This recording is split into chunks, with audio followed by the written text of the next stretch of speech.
Welcome to Luca and Miguel. Enjoy the video.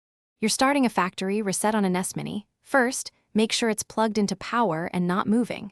You're going to press the small reset button on the bottom. This is the trigger that clears local settings. Hold it down for the required time so the device recognizes the command. Once you press, don't release until you hear the confirmation sound. This step wipes saved Wi-Fi and voice match, so do this only when you're ready. Now press and hold that small circular button on the underside. Apply steady pressure for about 10 seconds. You'll hear a chime or the assistant announce that it's resetting. That audio is your cue to keep holding until it finishes. During this time, LEDs or sound cues indicate progress. Watch and listen. Once the device confirms reset, it will reboot. Make sure the power remains connected throughout, because interruption can corrupt the reset process and require another attempt.